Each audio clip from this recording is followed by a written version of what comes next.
نبی پاک صلی اللہ علیہ وسلم کی حدیث ہے مسلم میں طبرانی میں، حضور نے فرمایا آؤ میں تمہیں پچھلے زمانے کے ایک ایماندار نوخیز ولی اللہ کی بات سناؤں۔ پچھلے زمانے حضور نے فرمایا پچھلے زمانے میں ایک بادشاہ جادو کے زور پہ حکومت کرتا تھا۔ جب وہ ایک جادوگر اس نے رکھا ہوا تھا تو جادوگر اس کو جادو بتاتا، وہ جادو کے زور پر حکومت کرتا۔ جادوگر بوڑھا ہو گیا تو کہنے لگا بادشاہ کو نوجوان میرے پاس بھیج دے، اب میں بوڑھا ہو گیا ہوں، میرا پتہ کوئی نہیں کب مر جاؤں۔ ایک نوجوان کی ڈیوٹی لگائی، بڑا زیرک سمجھدار، اپنے رعایا میں سے چن کے جو ذہین فطرت مزاج بچہ تھا وہ اس نے لگایا۔ اللہ کے محبوب علیہ الصلوۃ والسلام فرماتے ہیں بچہ جادو سیکھنے لگا، وقت گزرنے لگا۔ بچہ جب جادو سیکھنے جاتا تو رستے میں ایک راہب بھی تھا جو انجیل جانتا تھا، وہ اللہ اللہ سکھاتا، لوگوں کو حضرت عیسیٰ علیہ السلام کی تعلیمات سے آگاہ کرتا۔ اس نے دیکھا کہ یہاں بھی لوگ اکٹھے ہیں تو وہ بچہ اس راہب کے پاس بھی اٹھنے بیٹھنے لگا۔ اب جب اس کے ساتھ اس کی گفتگو بڑھنے لگی تو اس کو باتوں میں لذت آنے لگی۔ اس نے راہب نے پوچھا کہ تو کون ہے اور کس طرح سے آیا ہے، کیا تیرا معاملہ ہے؟ اس نے کہا جی میں جادو سیکھنے جاتا ہوں، آپ کی باتیں مجھے بڑی اچھی لگتی ہیں۔ اس نے کہا دین سیکھ، جادو سیکھنے والے کافر ہو جاتے ہیں، قرآن و حدیث سیکھنے والوں کو اللہ کامل ایمان عطا فرماتا ہے۔ فرمایا یہ سیکھ۔ بچہ بیٹھنے لگا، اس کے پاس آنے لگا، باتیں دل میں گھر کرنے لگی۔ ایک وقت آیا کہ مسلمان ہو گیا، اور مسلمان کیسے ہوا؟ بچہ کہتا ہے میں تجربہ کر کے ہوا۔ اب میں تھوڑا سا وقت جادوگر کے پاس بھی جاتا اور باقی سارا وقت وہاں بیٹھتا۔ میں ایک دن جا رہا تھا تو رستے میں اژدہا تھا، بہت بڑا سانپ تھا، رستہ روک کے کھڑا تھا۔ یہ حضور نے بیان کی حدیث۔ نبی پاک صلی اللہ علیہ وسلم فرماتے ہیں بچہ کہتا ہے کہ رستے کے اندر سانپ ہے، رستے بند ہے، لوگ چھتوں درختوں پہ چڑھے، ہراش ہے۔ کہتے چھوٹا سا روڑا میں نے اٹھایا تو میں نے کہا اللہ اگر جادوگر سچا ہے تو اسے مار دے۔ چھوٹا سا روڑا میں نے پھینکا، اژدہا کوئی نہ مرا۔ پھر چھوٹا روڑا اٹھایا، میں نے کہا اللہ اگر وہ عالم سچا ہے تو اسے مار دے۔ اب جب میں نے روڑا مارا تو اژدہا مر گیا۔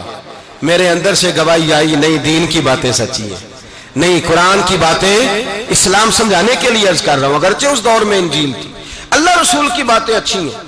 کہتے میں مسلمان ہو گیا، اب میں نے راہب کے پاس ہی رہنا شروع کر دیا، جادوگر کے پاس چھوڑ دیا اس بچے نے آنا۔ بادشاہ پوچھتا کہاں زیادہ وقت گزارتے ہو تو وہ بات گول کر دیتا، وقت تیزی سے بڑھنے لگا۔ اللہ نے اس نوجوان میں طاقت پیدا کر دی، اب وہ اس کے اندر نا اللہ نے توانائی روحانیت پیدا کر دی، ابھی جوان ہے، 14-15 سال عمر ہے۔ اللہ نے اب جو بیمار بھی آتا وہ دعا کرتا تو اللہ صحت عطا کر دیتا، جو بھی آتا۔ بادشاہ کا ایک درباری تھا، بادشاہ کو پنکھا جلتا تھا، وہ اندھا ہو گیا، کوئی ایسی تکلیف آئی کہ نابینا ہو گیا، بڑے علاج کرائے شفا نہیں ہوئی۔ کسی نے اس بچے کا پتہ بتایا کانوں میں، اس کے پاس گیا تو بچہ کہنے لگا شفا تو ہو جائے گی پر کلمہ پڑھنا پڑے گا، مسلمان ہونا پڑے گا، جس پیغمبر کا میں غلام ہوں تجھے بھی بننا پڑے گا، دین پہ عمل کرنا پڑے گا، اللہ شفا دیتا ہے۔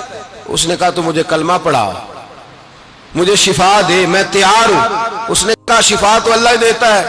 اس نے اللہ تبارک و تعالیٰ کا ذکر کر کے دعا مانگی، یہ مسلم شریف میں حدیث ہے، طبرانی میں موجود ہے۔ اللہ نے اسے شفا دی، اس نے کلمہ پڑھنا شروع کر دیا۔ یہاں ایک نقطہ لکھا ہے ہمارے علماء نے، کہتے ہیں جب اللہ ولایت عطا کرتا ہے نا تو یہ سفید بالوں والے کا حصہ نہیں ہوتی۔ اگر جوانی میں کوئی آدمی توبہ کر کے تصوف کے رستے پہ چلتا ہے تو سب سے زیادہ ولایت اللہ اسے عطا فرماتا ہے، سب سے زیادہ ولایت اس کے پاس ہوتی ہے۔ ابھی اس کے بال کالے ہیں، چڑھتی جوانی ہے، دعا کی تو اللہ نے، اور حدیث پاک میں موجود ہے کوڑے آتے تو شفا یاب ہو جاتے، اندھے آتے تو شفا یاب، برس والے آتے تو اللہ سے دے، جوان ہے۔ بادشاہ کے پاس وہ واپس گیا، وہ جو آدمی جس کی آنکھیں ٹھیک ہوئی تھی۔ بادشاہ نے پوچھا کہ کیسے شفا ملی؟ تو کہنے لگا میرے رب نے شفا دی ہے۔ بادشاہ سجدے کراتا تھا، اپنے آپ کو منواتا تھا، معاذ اللہ، کہنے لگا میرے علاوہ کون رب ہے؟ اس نے کہا وہی رب ہے جس نے تجھے پیدا کیا ہے، اور وہی رب ہے جس نے مجھے اندھے کو آنکھیں دی ہیں، وہی ہے میرا مالک۔ کہا اچھا تو مجھے نہیں مانتا؟ کہا نہیں میں اپنے رب کو مانتا ہوں۔ بادشاہ نے اسے سزا دی، ستایا، اس نے بچے کا پتہ بتایا، پھر بچے کو بلا کے ستایا تو اس راہب کا پتہ بتایا، راہب بھی قتل ہو گیا، نابینا بھی قتل ہو گیا۔ بادشاہ نے کہا سپاہیوں سے اس بچے کو لے جاؤ اور پہاڑ کی چوٹی پہ جا کے نیچے پھینکو تاکہ مر جائے. بچہ پہاڑ کی چوٹی پہ گیا تو ہاتھ اٹھا کے کہنے لگا یا اللہ میرے لیے نہیں اپنے لیے، میرے لیے نہیں اپنے لیے انہیں اپنی قدرت کے جلوے دکھا. میرے لیے نہیں، اللہ کے بندے اپنی جان بچانے کی دعائیں نہیں مانگتے، اپنے لیے انہیں اپنی قدرت کے جلوے دکھا. یہ دعا مانگی، جتنے لوگ ساتھ آئے تھے وہ سارے زمین پہ گرے اور سب مر گئے، پہاڑ سے گر کے مر گئے. بچہ واپس سیدھا بادشاہ کے پاس کہنے لگا لو بھائی میرے رب نے مجھے بچا لیا ہے. جوان کا ایمان دیکھو، میرے رب نے مجھے، بولو میرے اللہ نے مجھے ایمان کی گواہی دے رہا ہے، میں بچ گیا ہوں، تو جھوٹا ہے، میرا رب سچا ہے. اس نے کہا لے جاؤ اس کو دریا میں، کشتی میں بٹھاؤ، بیچ دریا کے جا کے دھکا دے دو. بیٹھے کشتی میں، دریا کے بیچ گئے، اور جب جا کے وہاں اس کو دھکا دینے لگے تو اس نے کہا اللہ میرے لیے نہیں اپنے لیے انہیں اپنی قدرت کے جلوے دکھا. بس ایک طوفان سا آیا، جتنے سپاہی ساتھ آئے تھے ڈوب کے مر گئے. وہ بچہ اٹھا اور سیدھا پھر بادشاہ کے پاس، اسی کے پاس کہنے لگا لو بھائی میرے رب نے مجھے بچا لیا ہے، تیرے پاس آیا ہوں. وہ کہنے لگا تو کیا مصیبت میرے گلے پڑ گئی ہے، کیسے جان چھوٹے گی؟ تو بچہ کہنے لگا اگر تو مجھے باندھے درخت کے ساتھ اور سارے ملک کو بلائے، لوگوں کو اکٹھا کرے، پھر تو مجھے تیر مارنا، میں تجھے بتاؤں گا کیسے مارنا ہے، میں مر جاؤں گا. اللہ کا بندہ نوجوان ایمان دیکھو، مرنے کے طریقے بتا رہا ہے، میں تجھے بتاؤں گا میں کیسے مروں گا. یہ بات کہی، بادشاہ نے سارا مجمع جمع کیا، ملک سارا باہر آ گیا، درخت کے ساتھ باندھ دیا.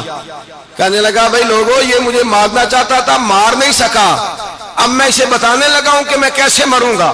اسے کہو جب تیر مارے تو ساتھ میرے رب کا نام بھی لے، میں اپنے رب کے نام پہ جان دوں گا، ایمان کی پختگی میں اللہ کے نام پر جان دوں گا. اسے کہو رب کے نام پہ مارے، مر جاؤں گا.